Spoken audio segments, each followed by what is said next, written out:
It's time for ACC Central, presented by Just Means Less. I drive into right. It's enough. It's back. And it's gone for the cycle. It's a walk-off grand slam.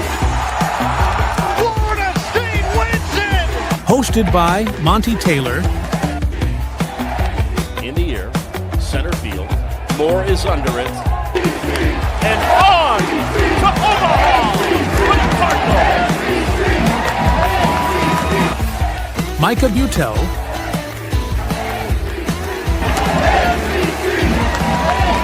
Line ball driven into left field. Spin. Does he do it? He does. A walk-off homer by Ken Schmidt. And Nick Dioli. Gets it down. Here comes Babcock. He is safe. And Boston College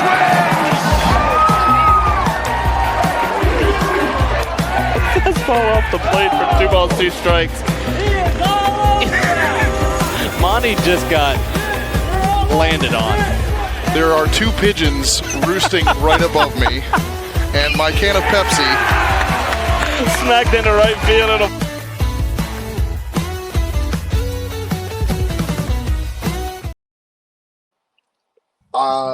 that intro will never get old. It never does. I laugh every time because, and I just relived the moment last night with Colin on Georgia Tech Radio. Anyway, welcome back to another episode of ACC Central. I'm Monty Taylor. Joining me, as it looks like always, Nick Dioli. Micah, we have given him an excused absence here tonight. He is at the Mexico versus the Fighting Diolis baseball team in the World Baseball Classic. I would be mad if he had been at this show instead of that. That's going to be, I mean, I hope he's having a blast.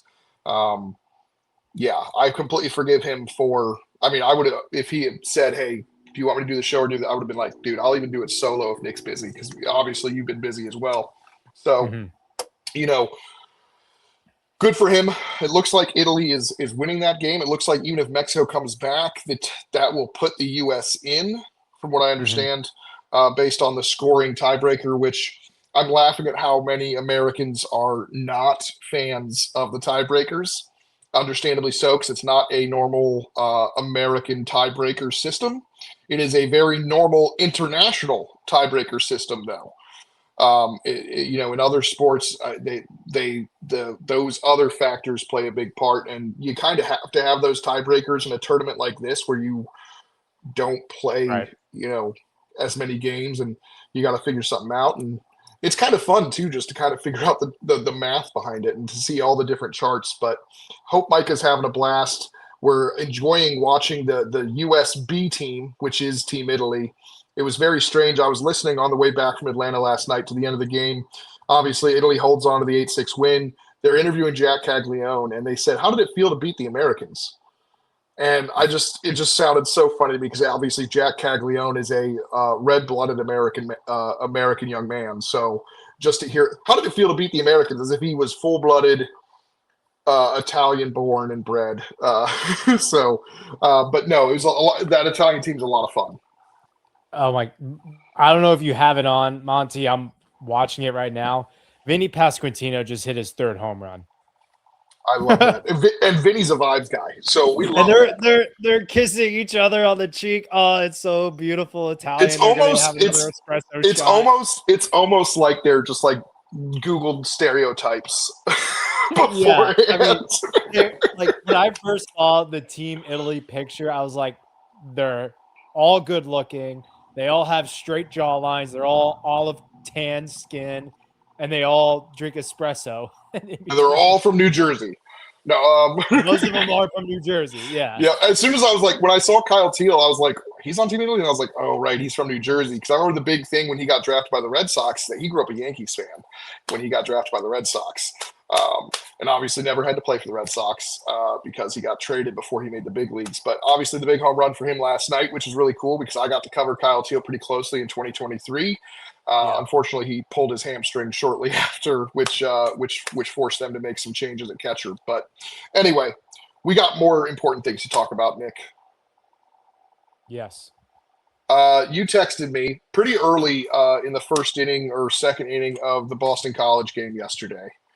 And when I saw the score, I did not check what time of the game it was. It was 10-0 when I saw it, and I was like, oh, man, they're crushing them. I thought it was later in the game. That game went on for like another several hours. The final score was 26-19 Boston College. Just when we said Boston College couldn't hit, they put up 26 runs against a pretty good UConn team. And you texted me that you are definitely back in. Yes. And it's funny you say that you're back in, but I know you're picking against them. Well, we'll get into it, but yeah, isn't that? I mean, just saying, just pointing that out. So predictable. Yeah, but no, but I mean, props to Boston College. Three Wang bangs yesterday. Yeah, how about that? Huge for Nick Wang. And he'd already had a big week last week. He was a nominee for Player of the Week, which obviously Lorenzo Carrier was going to get regardless of what anyone else did. But yeah. Yeah, I mean, that was huge yesterday. That solidified me as like, okay, yeah, this team is kind of what I thought it was in the beginning, right before the season started. So the Miami series is impressive. Yesterday's game was awesome. This is kind of what we were hoping to see out of Boston College. Yeah, we'll talk about it, but I think the big thing for them is just to avoid the sweep this weekend. It's a successful weekend for them. But other midweek games, unfortunately, all the big winning streaks got ended yesterday. Wake Forest 15-game winning streak, Kyle's 11-game winning streak, Pitt's 8-game winning streak, Clemson's 7-game winning streak. Actually, I think Pitt had a little bit longer one. Florida State's streak came to an end. All those streaks came to an end. So not the best day for midweeks for those teams. I mean, I'm going to be doing power rankings here in a little bit. And the problem with doing power rankings right after midweek is those midweeks tend to matter more than they probably should when I do power rankings, which is annoying. But I can't just do power rankings on Monday because I got too much going on, with the teams of the week and everything and prepping for the show. So it's going to be interesting. I'm going to have to try and figure out a way to make sure I'm not overreacting too much to midweek losses because ultimately they're going to happen and they don't necessarily mean all that much unless it keeps occurring. But I did get to see a cool thing yesterday in person. Vaughn Lackey playing all 8 positions in the field and Amazing. Nearly hitting for the cycle. It seemed like a certainty that he was going to hit for the cycle when he hit the home run to put him a single shy. It was just a matter of getting him another at bat. And when it was clear he was getting another at bat, I was like, this is happening. And Colin even turned to me he probably jinxed it. He's like, I've never been more confident of something happening. Unfortunately, he rolled over and just missed it one way or the other. He was trying to put it in the 4-hole, and he missed it by like a millimeter. But yesterday, Vaughn Lackey Day, such a fun time. We've enjoyed covering him over his 3 years at Georgia Tech and watching him make those developmental jumps. And he's such a fun kid. The personality really shined through. It was so funny yesterday when he was out in right for the first out, and they moved him to center and switched him with Burris. And right away, a ball got lined to right, and Vaughn throws up his hands in center field because he's like, man, I was just there. So you can't catch them all, Vaughn. You can't catch them all. No, but it was a lot of fun. Obviously, we would have loved to have seen him pitch because that's what Buster Posey did. Funny enough, Buster Posey was not the last one to do this feat. A kid at Texas named Jake McKenzie did it in 2018. He played all 9. I don't know why that's more widely publicized because the common thing is the Buster Posey one's talked about all the time. Yeah, I wonder if it's talked about more because of who Buster Posey is nowadays. That's probably it. Because if Buster goes on to be like a bust or something, you don't talk about it. Yeah, like growing up as a Giants fan, I didn't know Buster did that till he really established himself as a Giant, and then was like, oh, this is what Buster did at Florida State. It's like, oh wow, this is awesome. And a big reason why Buster got to throw is because he was a two-way player. He was originally their – I don't know if that season he was their closer or not, but he was their closer early on in his career. I think he was the shortstop and the closer his freshman or sophomore year. So throwing him wasn't that crazy. But yeah, Ramsey was adamant that he wasn't going to let him throw. But that was just such a cool moment for me to be a part of that. Got to be down there. Everyone knew it was kind of going on. Obviously, we knew this was going to be a possibility beforehand. We didn't know the specific date. I was kind of given a little bit of a heads up so I could be down there, and I'm just so grateful for the opportunity to have been a part of that. Dude, I'm so happy you got to go. That's fantastic. Micah and I know that, you know, you have a close connection with the Georgia Tech guys, and you made the bold prediction last year, and they stuck on to you, Monty, like glue. You didn't stick on to them. You have an aura, Monty. Thank and you. they are attracted to that. They love you. So Mike and I are so happy that you got to witness that and got to post about it. I think that's huge. I'm very happy for Von Lackey getting to do that. Kid's going to be a stud. We know that he's going to be in the bigs in the next, you know, hopefully year or two. We'll see, but catchers tend to take a little bit. Yeah, catchers tend to take a little bit longer just because they've got because he's never called a game before either, right? Like that's handling a pitching staff, and one of the things I think that Ryder Helfrich, he won't be drafted higher than Vaughn, I don't think, but he's probably up there as the second best catcher prospect. But Arkansas is one of the few schools that actually has their catchers call games.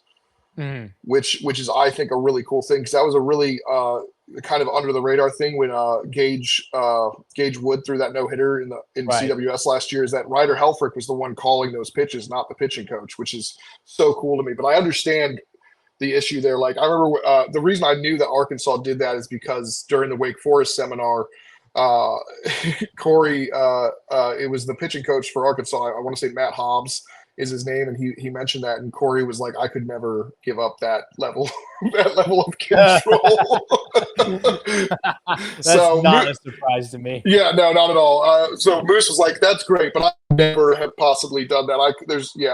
I just thought that was super funny when I heard that, but I thought that was such a cool thing. But yeah, obviously Vaughn going to take a hot second, but it's been so fun to watch him, and even more fun to see his personality come through, because he's such a little kid on the field. He's always got that big smile on his face. And he's just such a good player. So that was a lot of fun to be part of. And I appreciate you pointing that out, that they kind of stuck on to me, because I get a lot of flack for the Georgia Tech love, but they give me all this access and they love me. So it's, it's reciprocated. But some of these other schools, they can do the same thing.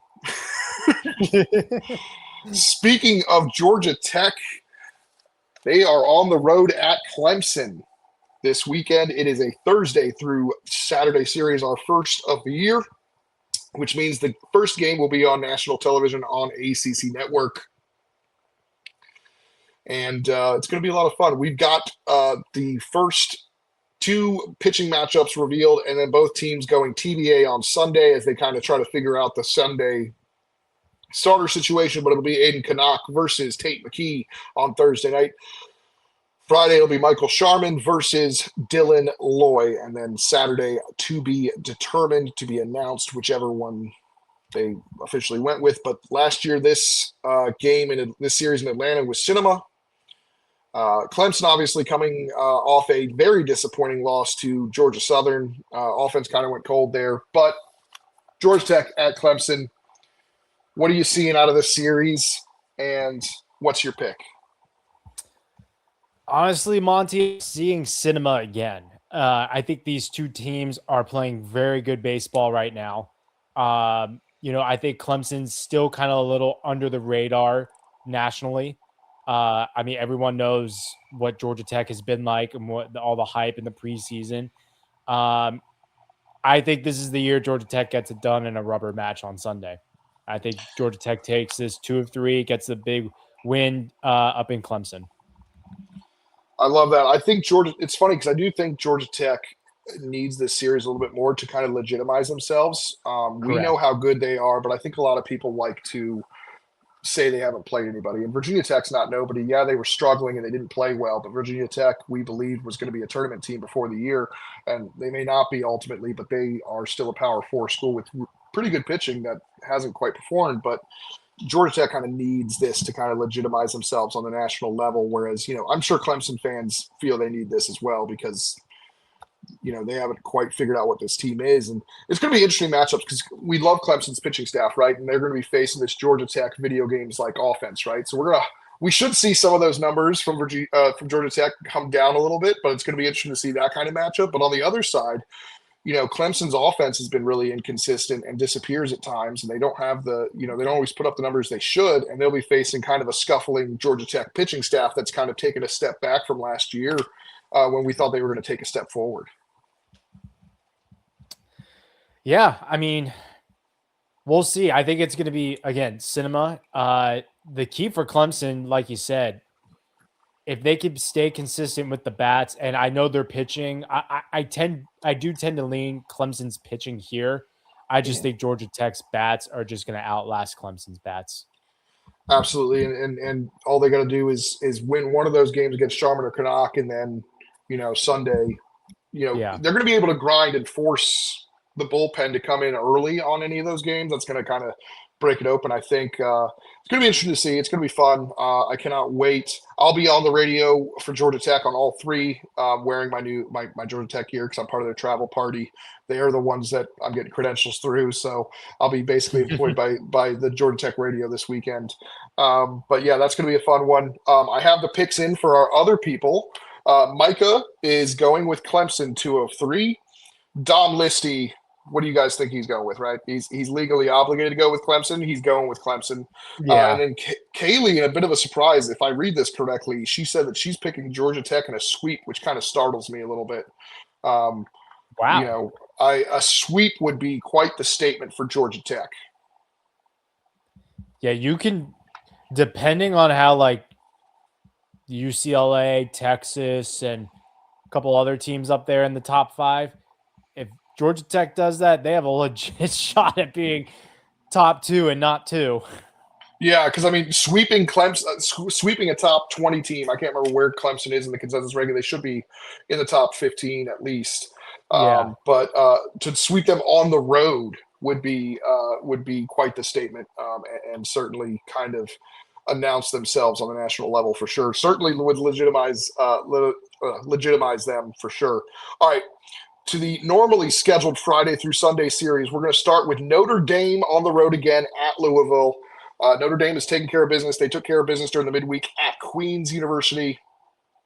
Louisville, we thought they'd have a little bit of trouble with Marshall. They had no trouble with Marshall. Tate Davis hit 3 home runs this week. Or he at least hit 2 today. I can't remember if he hit one yesterday or not. Zion Rose hit a home run today. Pitching – yep, the pitching has looked better since the Morehead State loss. Like over the weekend, I thought Everly, Danilowicz, and Jake Bean all pitched really well. So that's good news.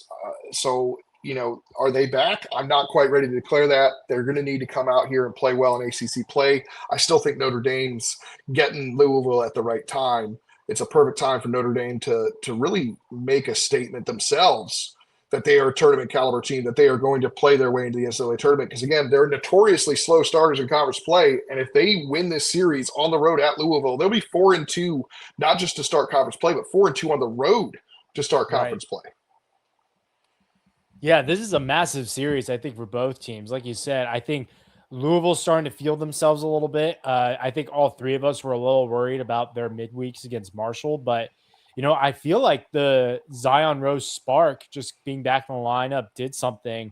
And obviously Tate Davis going off for 3 home runs earlier this week is huge.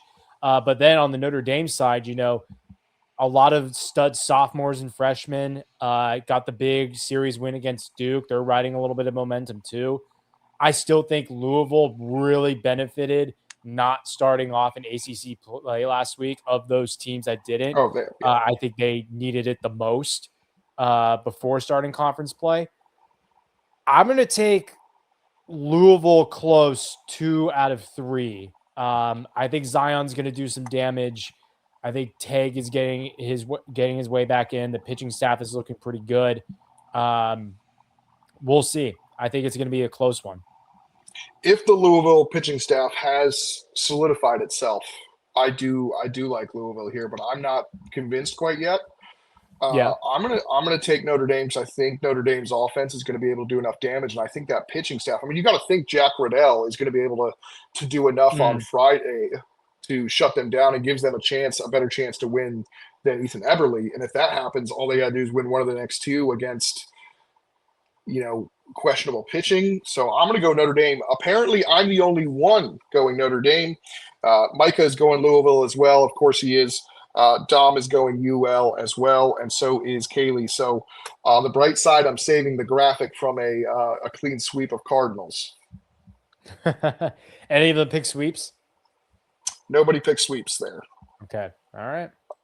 All right, moving along. Oop, went too far. We're going to Virginia first. Virginia Tech at Virginia. They finished this last couple of seasons. At the end of the season, Virginia won both of those series. Now they are back in Virginia, but it's the second weekend of ACC play for each of them. Virginia, obviously, the big, impressive win at Chapel Hill, where they kind of came out of nowhere to win that series. I got lucky that I kind of changed my pick. I texted you guys right before I made the graphic to be like, hey, I know I picked North Carolina on the show, but let me switch it over. And so all of a sudden I look like a genius, even though anyone who watched the show knows that I was on board with you guys. But Virginia, very impressive. Can they continue what they're doing on the mounds? Atkowski and Stammel and Payon the last 2 weeks have really taken steps forward. And the freshmen, I've really enjoyed watching Jaden Stroman and obviously Payon's a freshman, but Stroman, Yoder hit 100.2 on the gun against North Carolina. And then Christian Lucarelli. It's a fun staff there, and the offense is when they got the game plan going right, they're fun to watch. Virginia Tech, on the other hand, I don't know. That win against Georgia Tech on Sunday was massive, though. This is the last part of Virginia Tech's gauntlet of a schedule to start off this season. I don't really see them winning this just because it's not about Virginia Tech. It's really about how Virginia impressed me so much on the road at Chapel Hill. And regardless, I think Virginia is the more talented team here. I think they're riding really, really high. But I don't think they sweep. So I think this Virginia Tech team, again, is just a little too good to get swept in these series. I think we all agree that VT is going to, I think they'll find their groove somewhere. It's just been a tough gauntlet of the schedule. So I'll take the Wahoos 2 of 3. Yep, the good news is you're right. I just double-checked the schedule. It does ease up in theory, depending on what we know about teams right now. We don't. We could be wrong. So it does look like it eases up, but we'll see. But they get Duke at home the next time out, and then I think they have Stanford at home, and then at Miami and at Boston College. So in theory, easier schedule. But those teams, I mean, it's the ACC, so there's never really a super easy one, but there's a difference between a gauntlet and that not. So yeah, I'm with you. I'm going to go 2 out of 3 as well. It's just hard to sweep, and Virginia Tech, I think, has the pieces to avoid that. Mm-hmm. Agreed. It's going to be a clean sweep along the board, but nobody picked a sweep in this series. All right. So also, Weatherspoon should be back for Virginia, which is good news, the catcher. And then it'll be interesting to see if KJ gets on the mound finally and how they decide to utilize him on the mound.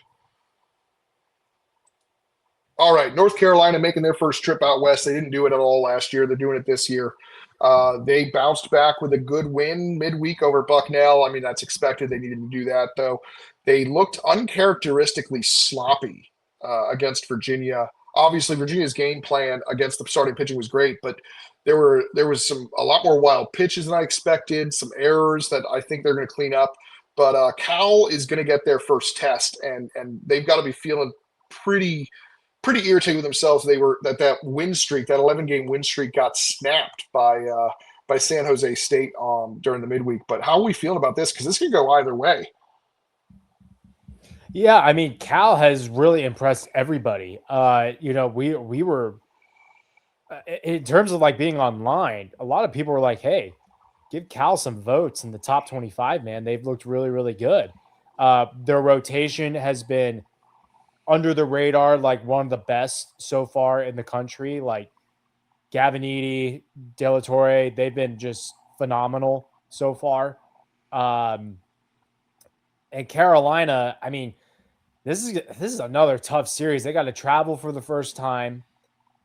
It's a quietly tough one. Like I'm It's a sure, really I'm sure originally they're like, oh, no big deal. But now you lose that first conference series, and now you're going on the road yeah, all the way to Cal, and it's not the easiest place to play. yeah, and it's hitting you on both sides. Where like Cal is looking really good, and Carolina surprisingly got their doors blown off by Virginia at home. So you're kind of getting it from both sides. I think I'll go the Heels to bounce back and not sweep. I think they will win 2 of 3. I don't think Carolina is desperate, but they do need to have a series win here. And I think beating this quality Cal team will kind of put them back on, which I mean is great because I think a lot of people are on Cal right now. So yeah, give me Carolina 2 of 3. Love it. I'm with you on that. I think Carolina is going to bounce back. I still believe Carolina is an Omaha team. I just think Virginia, I mean, I think there were a couple things. Virginia, obviously, the game plan against the starting pitching was phenomenal by Virginia. The clutch two out hitting, obviously huge. But then part of it was the sloppiness by North Carolina that's, I don't think, going to happen very often. So Yeah. I think North Carolina is going to bounce back, play really well. I expect big pitching performances on both sides, but I think North Carolina's got the bigger move there, and I'm going to go 2 out of 3. Micah is going with the Cal Golden Bears 2 of 3. Wow. I love that. He's saving the graphic because both Dom and Kaylee are going with a sweep for the Heels on the road at Cal, which Whoa, they're going sweep for the Heels. I think that's a little disrespectful, but just me. Wow. Okay. Kaylee coming out with the broomsticks Yeah, right. on this Dom, week's pick'em. yeah, I mean, and this is the okay. Dom did so. Dom and Kaylee each picked 2 sweeps.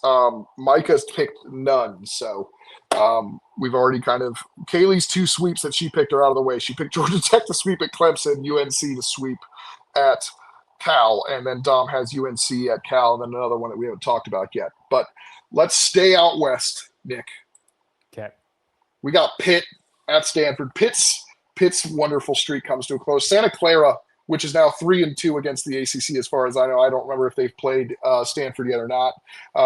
But they were 2-2 against Cal. They were 1-0 against Pitt.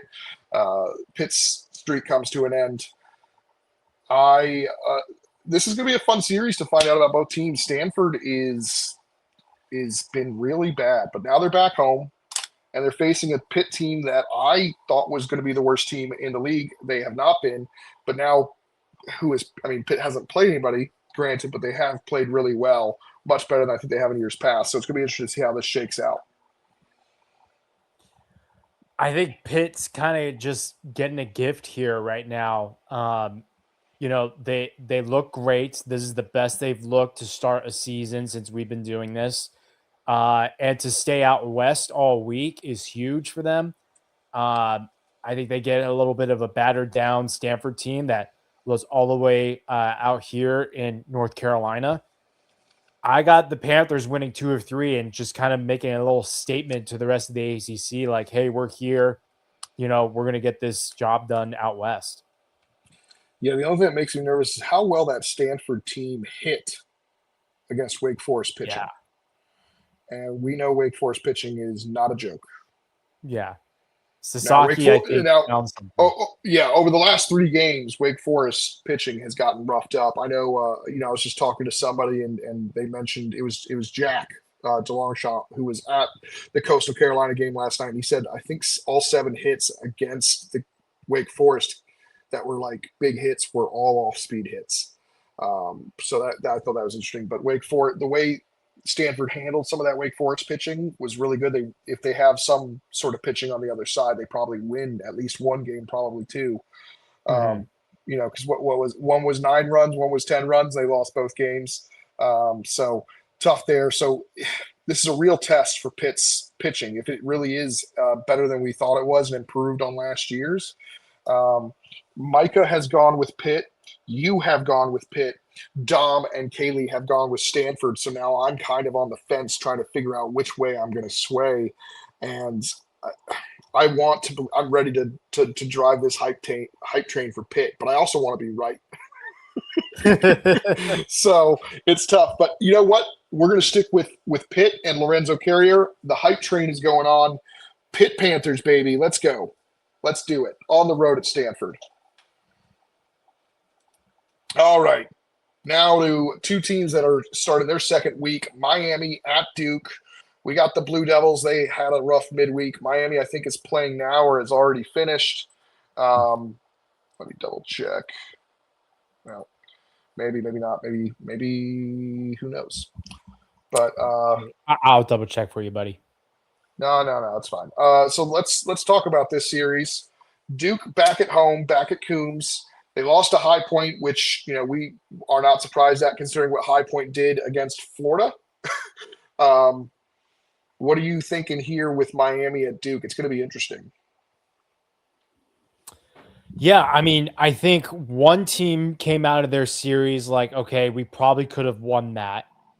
And we look pretty good. Another team came out of their first ACC series and was like, what the heck just happened? Well, what's going on? Well, they could have won as well. And yeah, they could have won as well. That's the crazy thing about it. I think one team is panicking that they could have won. One team is like, okay, we know what we are. I think we can keep this going. Yeah, the nice thing is I think Duke has kind of accepted what they are, and they're just gonna fight, which is not good for Miami's bullpen. Right. Right. Like I thought. So Notre Dame, watching that series, Notre Dame outplayed Duke all three games, not by much, but they did. And Duke just would not go away, and that's what allowed them to claw back and win that other game. Duke made some sensational defensive plays on Sunday as well to keep that 2-0 because, I mean, Notre Dame was hitting the cover off the ball on Sunday, but they were right at guys. So, yeah, it's going to be a lot of fun to kind of – again, I'm going to enjoy watching this Duke team even though they may not be very good because they're going to fight and they're going to embrace Corey's identity and his kind of ethos. And – it's also going to be fun to watch Corey get creative with how, because they're going to be aggressive. Like I said, that double steal in the ninth inning with 2 outs I mean, balls of steel, my guy. I mean, that is, you're risking ending the game on that, on a throw to third. And Jake Landon steals bases, but it wasn't RJ Hamilton that was stealing third. He was on the back end of the double steal. Jake Landon was the one going to third. So it's going to be a lot of fun to watch Duke. But yeah, Miami to me should win this series, but that bullpen scares me because they tend to when a little thing starts to go wrong, they start to implode. And Duke's got a team that can make that happen. Yeah, I think for me, this is a get right series for Miami. I mean, they're a little bit desperate. They're out of the top 25 after all this hype. I think, sure, we're scared of Miami's bullpen, but do they have more depth than Duke? Yes. Do they have more talent than Duke? Yes. I think that has to show this week. It has to, because if they lose this series, I mean, you can almost write them off like this team is not Omaha caliber. They would have to do a lot to kind of convince all three of us and a lot of other people they're an Omaha team. So I'm going to go with the Canes here, 2 of 3. I think Duke plays scrappy and finds one again. But again, I think this is a close series, all 3 games. The only way this is a blowout in one of these games is if Sosa and Cuvée just tear the cover off the ball, which we have seen before conference play. You're going Canes? I'm going Canes.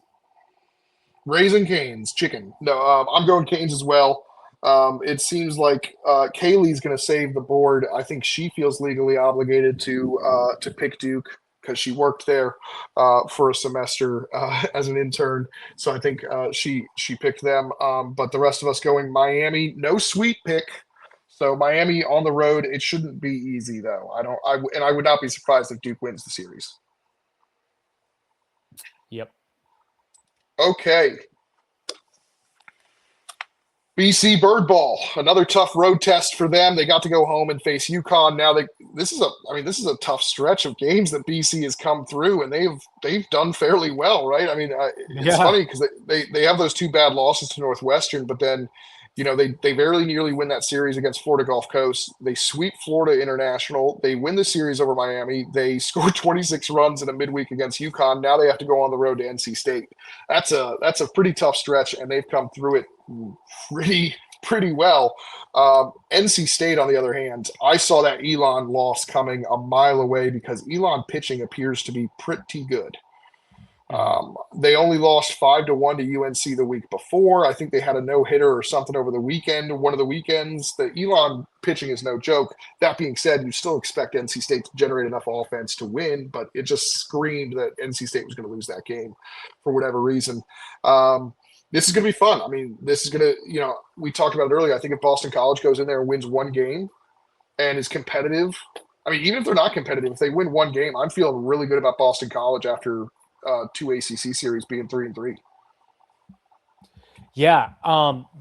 This series, this is my favorite series this week because it's kind of like a show me what you are. Like for BC, on the BC side, you've done these great things. You scared at least me for a second, but the Miami series victory, the UConn downpour of runs last night, if they could keep this series close, I feel really good about BC moving forward. And then on the NC State side, like, show me that you're a top 10 team. I personally don't think it is funny that they've just gone up by default, basically, by just doing because I've seen people go, what have they done to deserve being a top 10 team? I'm like, well, I guess just do just enough to rise against teams that have disappointed or played harder competition. Which is crazy because like NC State has been like the talk of the town the last few days because of the loss to Lafayette and how much it dropped their RPI, and everyone's saying they need to win like 22 conference games now to host. And it's like, can we all relax? Like it's early March. Let's not talk about the hosting situation right now. Yeah, exactly. And then you got this, BC team coming in. And by default, yeah, you're right. NC State moved up to 10 because all the other teams just like didn't have great weekends.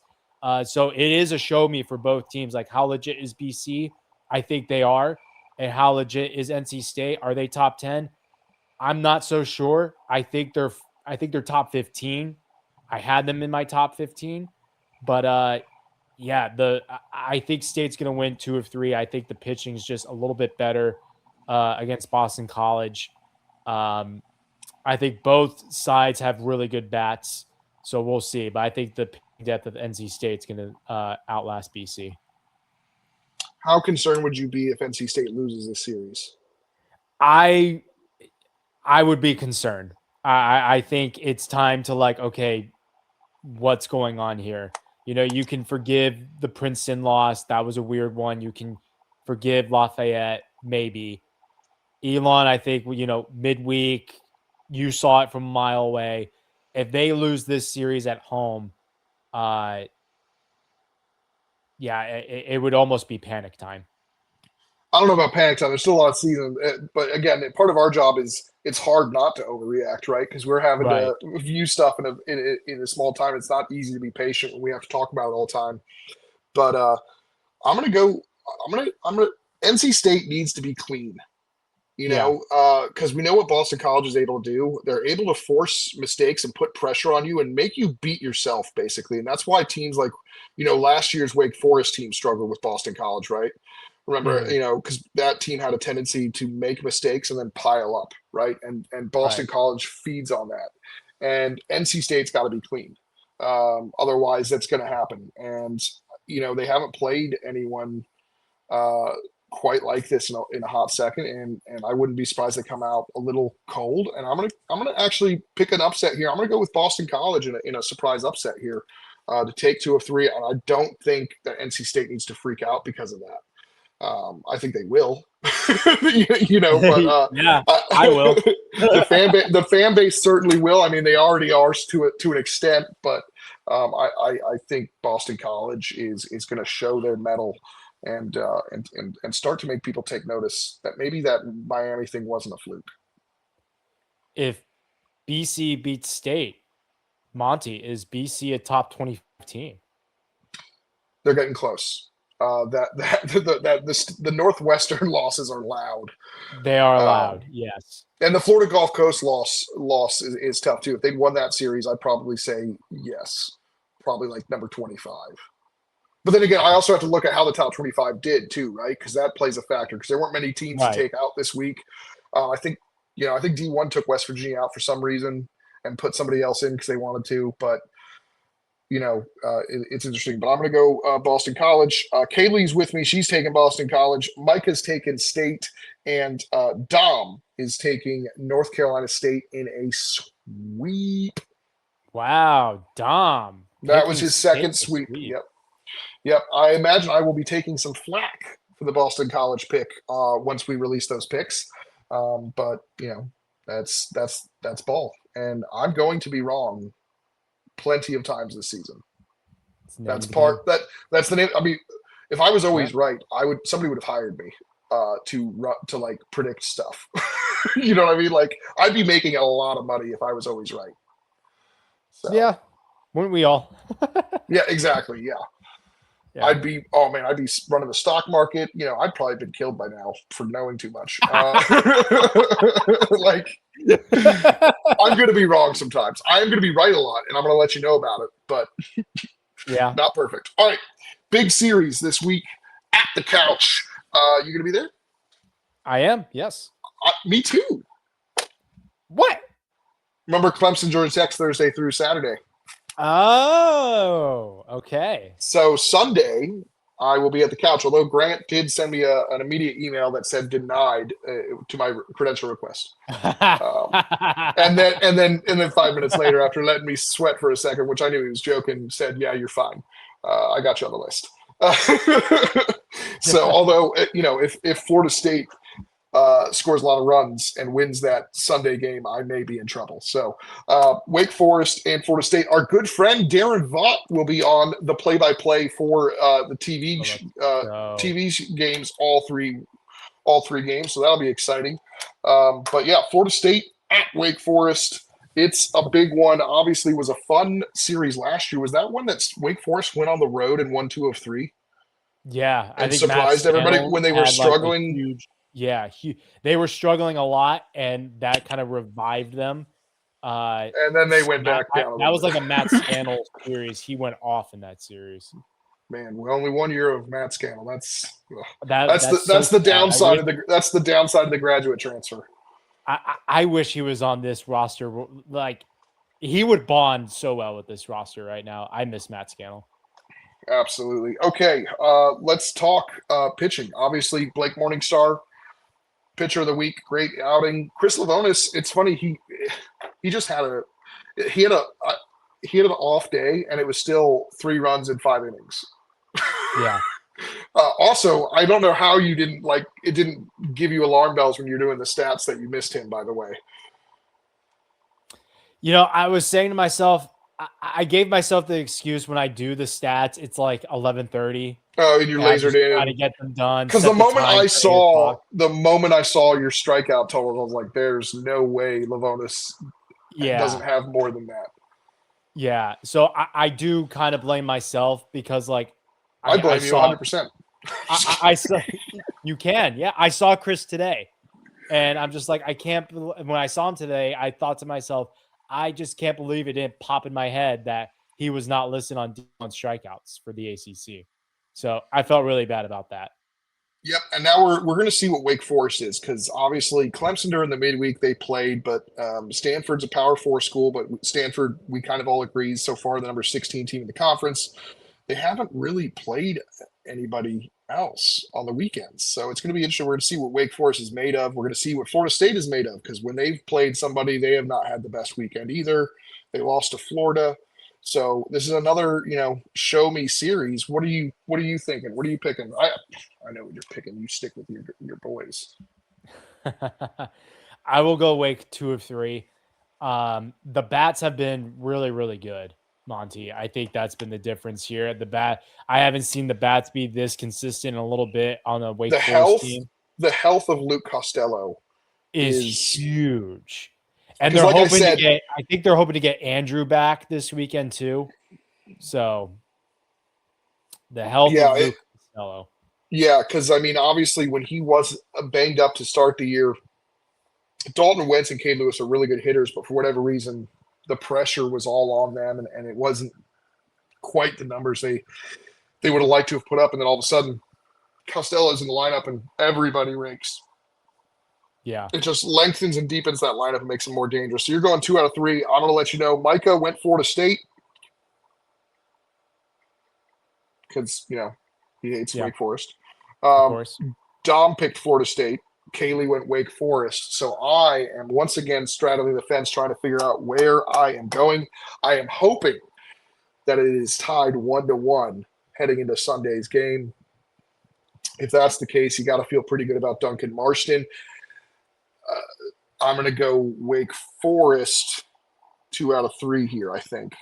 And, we'll see. And if they burn me, they burn me. If not, Florida State's going to burn. I mean, it's going to be interesting to see.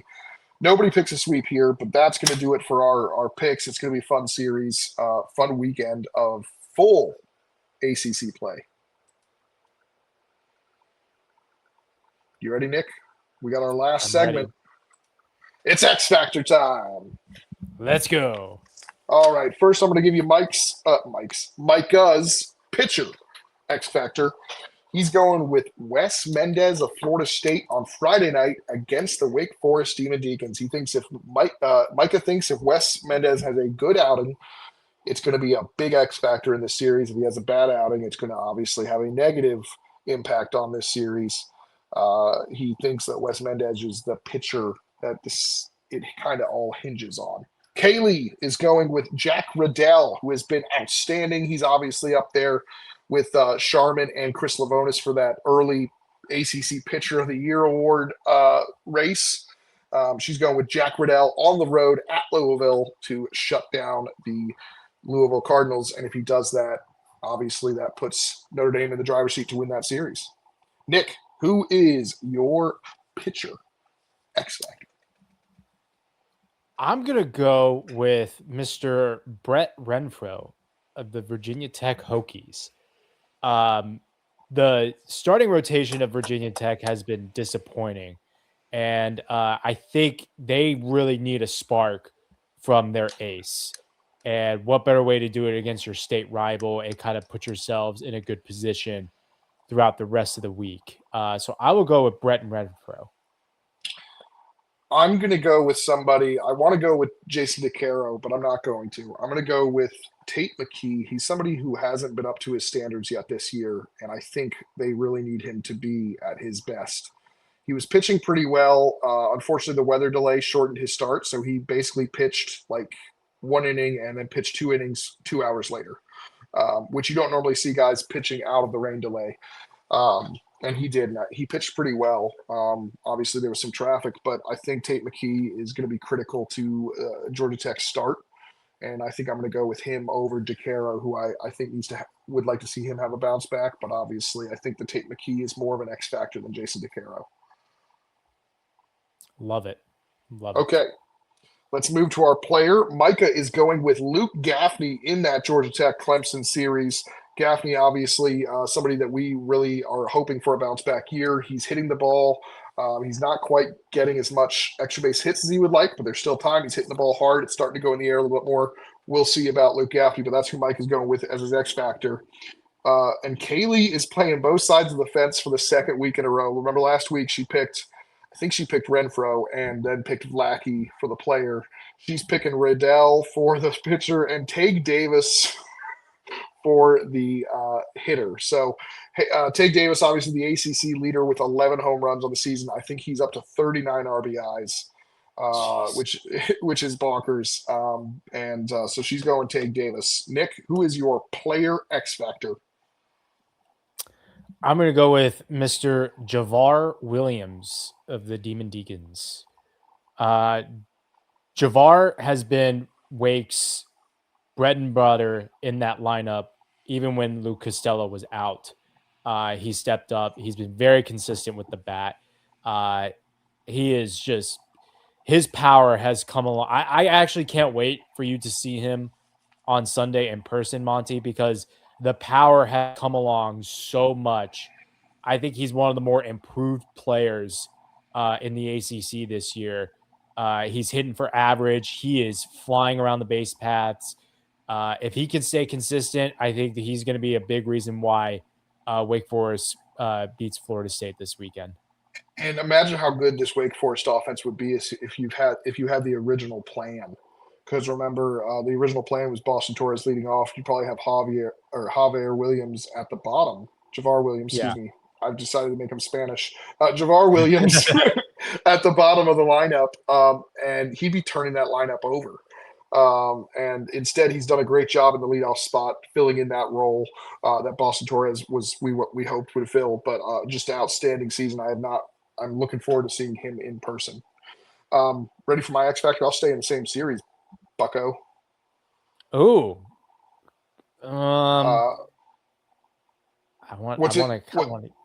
What's interesting is that I picked Wake Forest, right? Yes. So I don't know. Yeah, my X Factor is going to be a Seminole. Okay. Miles Bailey. That would be correct. Miles Bailey, I think he needs to have a big series. If Florida State's going to win, he should be able to just pop the ball up a little bit, and it should carry long enough to get out of the couch, really right? Yeah, lefty, like that thing's going to fly. Yeah, Lefties will love the couch, man. Yeah, so he should have a big weekend. If he does, it could be possible my Wake Forest prediction is incorrect, but I think he's such an important player, and I wanted to kind of focus on those two really big series first. But I'm going to go with Miles Bailey. Love it. So that is our X Factor segment. That's going to do it for us here today. We'll be back on Monday with the ACC recap show. I'm going to be doing radio at Clemson for Georgia Tech all weekend, Thursday, Friday, Saturday, and then Sunday I will be in Winston-Salem to visit Nick and the Demon Deeks, possibly get a sandwich. Who knows? The world is my oyster. And I believe that will be my 25th game of the season already. How is that possible? Jacksonville. Yeah, the multiple games in a day. Yeah. And I gained a game last week because of the weather, which normally the weather takes one away. Instead, it gave one because North Carolina did the doubleheader and then Duke still played on Sunday. So that is true. Yes. So I actually gained a game where a lot of times weather does not do it. But yep, I will then be going home for the first time in several weeks. So that'll be nice. Ooh, final Italy 9-1. U.S. gets to play Canada. Let's go. That's awesome. Canada, U.S. rivalry continues. All right, that's going to do it for us. Nick, do you have anything else you want to share? I will be, like you said, I will be at least the Friday game for sure for Florida State Wake Forest. I know I will see your bright and beautiful face, at least at the deli, because I will be making your chicken parm. Other than that, man, I can't wait for a fun weekend. It's going to be a great week of ACC baseball. I think we're going to learn a lot as all teams play conference play. Yeah, it's going to make doing some of the teams of the week and stuff easier because you don't have to take into account the level of competition anymore because they're all playing ACC opponents on the weekend. So that's nice. Whereas, doing the teams of the week or the power rankings is a little bit harder because you got the unbalanced schedule and trying to debate whose numbers are better because of the competition and all that. Don't have to worry about that. That's going to be nice. But until then, it just means less.